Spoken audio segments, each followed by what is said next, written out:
మన ఆలోచన విధానం ఎలా ఉంటే మన జీవితం అలాగే ఉంటుంది. మనం ఎలా ఆలోచిస్తే మన జీవితం అలాగే ఉంటుంది. ఇక్కడ ఒక గుడి దగ్గర ఒక భిక్షగాడు కూర్చొని ప్రతిరోజు రకరకాల పాటలు పాడుతూ ఉంటాడు. తన చేతిలో ఒక తుప్పు పట్టిన గిన్నె పట్టుకొని కూర్చొని ఉంటాడు. అయితే గుడికొచ్చినటువంటి భక్తులు తమకు తోచినంత రూపాయి, రూ. 2 ఆ పాత్రలో వేసి వెళ్ళిపోతూ ఉంటారు. ఒకరోజు ఒక వ్యాపారి గుడికి వెళ్దామని చెప్పేసి వెళ్తాడు. ఆ గుడికి వెళ్తున్నప్పుడు గుడి ముందు కూర్చొని ఈ భిక్షగాడు పాటలు పాడుతూ ఉంటే తన పాటలు విని ఒకసారి ఇలా చూస్తాడు. చూడగానే భిక్షగాడి చేతిలో ఒక తుప్పు పట్టిన పాత పాత్ర కనపడుతుంది. ఈ వ్యాపారి దగ్గరికెళ్తాడు. దగ్గరికెళ్ళి ఒక్కసారి ఆ భిక్షగాడి మొహం చూస్తాడు. చూసి మళ్ళీ ఒకసారి ఆ పాత్రను చూస్తాడు. తర్వాత మళ్ళీ భిక్షగాడి మొహాన్ని చూస్తాడు. ఇలా 2, 3 సార్లు పాత్రను, తన మొహాన్ని అలా చూస్తూనే ఉంటాడు. చూస్తూ ఉన్నప్పుడు భిక్షగాడికి లోపల భయమేస్తుంది. ఎవరితను నా పాత్రను అంతలా చూస్తున్నాడు, ఈ గిన్నె లాక్కొని ఎళ్ళిపోతాడా ఏంటి అని చెప్పేసి అనుకుంటాడు తన మనసులో.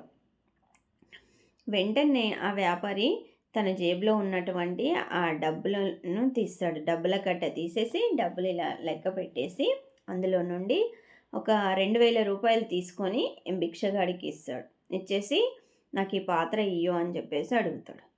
వెంటనే భిక్షగాడు సంతోషపడి ఇంత పాత గిన్నెకి 2000 అని చెప్పేసి ఆ డబ్బులు తీసుకొని దగ్గర పెట్టుకొని ఆ గిన్నె ఇచ్చేసి అక్కడి నుండి వెళ్ళిపోతాడు. ఈ వ్యాపారి ఆ గిన్నె తీసుకొని తిరిగి ప్రయాణమై మళ్ళీ ఇంటికి వెళ్ళిపోతాడు.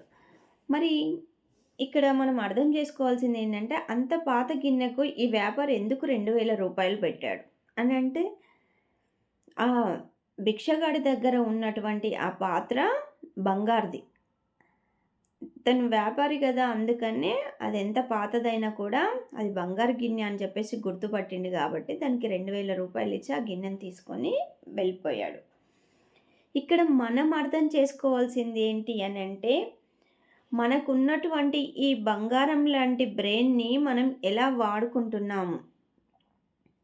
భిక్షగాడు ఎలా అయితే తన చేతిలో ఉన్నటువంటి ఆ గిన్నెను బంగారుదని గుర్తించలేడో, మనం కూడా మనకున్నటువంటి ఈ బ్రెయిన్‌ని గుర్తించలేకపోతున్నాం. ఆ వ్యాపారి గుర్తించిండు కాబట్టి దాన్ని రూ. 2000 కొని తీసుకొని వెళ్ళిపోయాడు.